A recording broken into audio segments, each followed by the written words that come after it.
صحیح بخاری حدیث نمبر 61۔ حضرت صلی اللہ علیہ وسلم نے فرمایا، درختوں میں ایک درخت ایسا ہے کہ اس کے پتے نہیں جھڑتے، اور مسلمان کی مثال اسی درخت کی سی ہے، بتاؤ وہ کون سا درخت ہے؟ یہ سن کر لوگوں کا خیال جنگل کی طرف دوڑا۔ عبداللہ رضی اللہ تعالی عنہ نے کہا، میرے دل میں آیا کہ وہ کھجور کا درخت ہے، مگر میں اپنی کم سنی کی شرم سے نہ بولا۔ آخر صحابہ نے حضرت صلی اللہ علیہ وسلم سے پوچھا کہ وہ کون سا درخت ہے؟ آپ نے فرمایا، وہ کھجور کا درخت ہے۔ حدیث نمبر 62۔ حضرت صلی اللہ علیہ وسلم نے فرمایا، درختوں میں سے ایک درخت ایسا ہے کہ اس کے پتے نہیں جھڑتے، اور مسلمان کی بھی یہی مثال ہے، بتلاؤ وہ کون سا درخت ہے؟ یہ سن کر لوگوں کے خیالات جنگل کے درختوں میں چلے گئے۔ عبداللہ نے کہا کہ میرے دل میں آیا کہ بتلا دوں کہ وہ کھجور کا درخت ہے، لیکن وہاں بہت بزرگ موجود تھے، اس لیے مجھ کو شرم آئی۔ آخر صحابہ نے عرض کیا، یا رسول اللہ، آپ ہی بیان فرما دیجئے۔ آپ صلی اللہ علیہ وسلم نے بتلایا کہ وہ کھجور کا درخت ہے۔ نمبر 63۔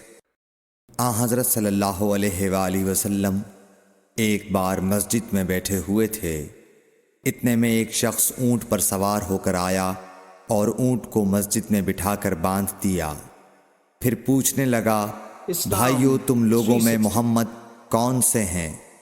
حضرت صلی اللہ علیہ وسلم اس وقت لوگوں میں تکیہ لگائے بیٹھے ہوئے تھے۔ ہم نے کہا، حضرت محمد صلی اللہ علیہ وسلم یہ سفید رنگ والے بزرگ ہیں جو تکیہ لگائے ہوئے تشریف فرما ہیں۔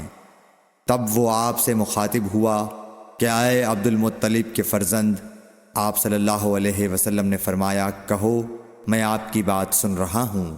وہ بولا، میں آپ سے کچھ دینی باتیں دریافت کرنا چاہتا ہوں، اور ذرا سختی سے بھی پوچھوں گا تو آپ اپنے دل میں برا نہ مانیے گا۔ آپ صلی اللہ علیہ وسلم نے فرمایا، نہیں، جو تمہارا دل چاہے پوچھو۔ تب اس نے کہا کہ میں آپ کے رب اور اگلے لوگوں کے رب تبارک و تعالی کی قسم دے کر پوچھتا ہوں، کیا آپ کو اللہ نے دنیا کے سب لوگوں کی طرف رسول بنا کر بھیجا ہے؟ آپ صلی اللہ علیہ وسلم نے فرمایا، ہاں یا میرے اللہ۔ پھر اس نے کہا، میں آپ کو اللہ کی قسم دیتا ہوں، کیا اللہ نے آپ کو رات دن میں 5 نمازیں پڑھنے کا حکم فرمایا ہے؟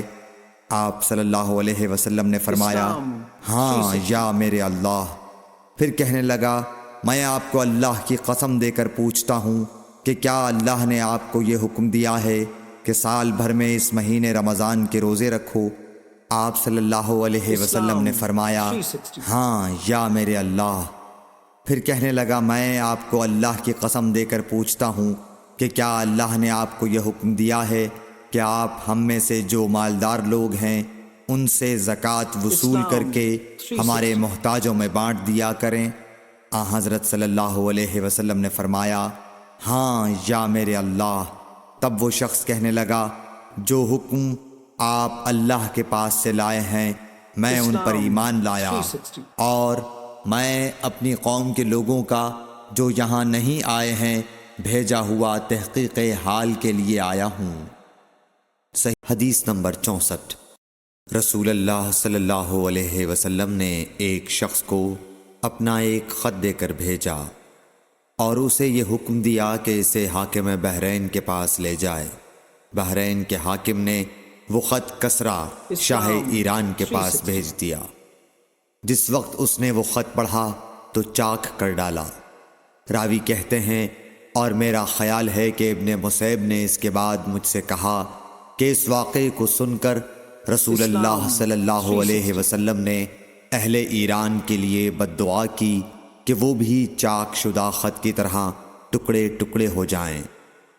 حدیث نمبر 65۔ رسول اللہ صلی اللہ علیہ وسلم نے کسی بادشاہ کے نام دعوت اسلام دینے کے لیے ایک خط لکھا یا لکھنے کا ارادہ کیا تو آپ صلی اللہ علیہ وسلم سے کہا گیا کہ وہ بغیر مہر کے خط نہیں پڑھتے، یعنی بے مہر کے خط کو مستند نہیں سمجھتے۔ تب آپ صلی اللہ علیہ وسلم نے چاندی کی انگوٹھی بنوائی جس میں محمد الرسول اللہ کندہ تھا۔ نمبر 66۔ ایک مرتبہ رسول اللہ صلی اللہ علیہ وسلم مسجد میں تشریف فرما تھے اور لوگ آپ صلی اللہ علیہ وسلم کے ارد گرد بیٹھے ہوئے تھے کہ 3 آدمی وہاں آئے۔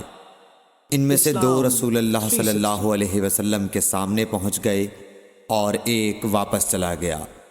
پھر وہ دونوں رسول اللہ صلی اللہ علیہ وسلم کے سامنے کھڑے ہو گئے۔ اس کے بعد ان میں سے ایک نے جب مجلس میں ایک جگہ کچھ گنجائش دیکھی تو وہاں بیٹھ گیا، اور دوسرا اہل مجلس کے پیچھے بیٹھ گیا، اور تیسرا جو تھا وہ لوٹ گیا۔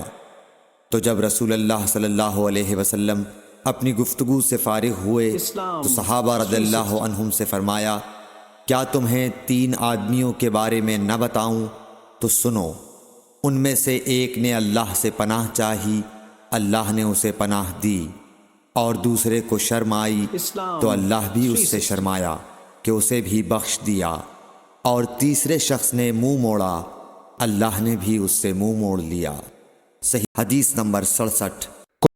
رسول اللہ صلی اللہ علیہ وسلم اپنے اونٹ پر بیٹھے ہوئے تھے اور ایک شخص نے اس کی نکیل تھام رکھی تھی۔ آپ صلی اللہ علیہ وسلم نے پوچھا، آج یہ کون سا دن ہے؟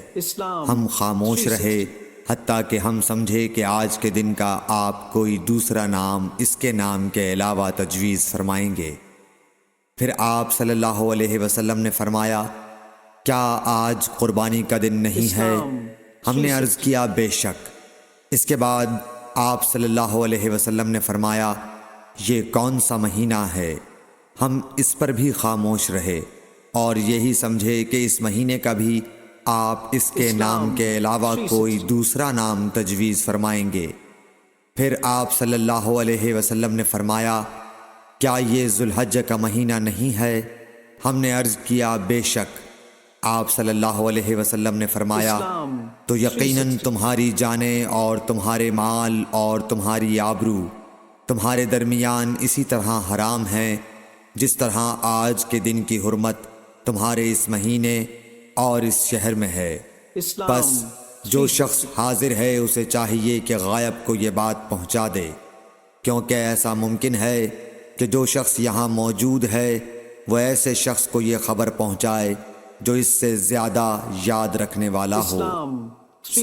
حدیث نمبر 68۔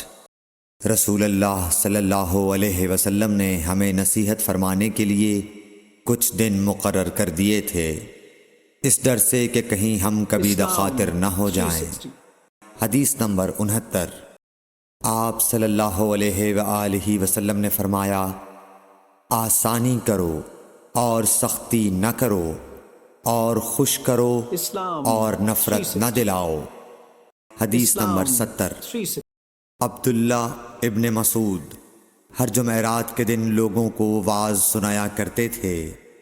ایک آدمی نے ان سے کہا، اے ابو عبد الرحمن، میں چاہتا ہوں کہ تم ہمیں ہر روز وعظ سنایا کرو۔ انہوں نے فرمایا، تو سن لو کہ مجھے اس امر سے کوئی چیز مانع ہے تو یہ کہ میں یہ بات پسند نہیں کرتا کہ کہیں تم تنگ نہ ہو جاؤ، اور میں وعظ میں تمہاری فرصت کا وقت تلاش کیا کرتا ہوں، جیسا کہ رسول اللہ صلی اللہ علیہ وسلم اس خیال سے کہ ہم کبھی دخاطر نہ ہو جائیں وعظ کے لیے ہمارے اوقات فرصت کا خیال رکھتے تھے۔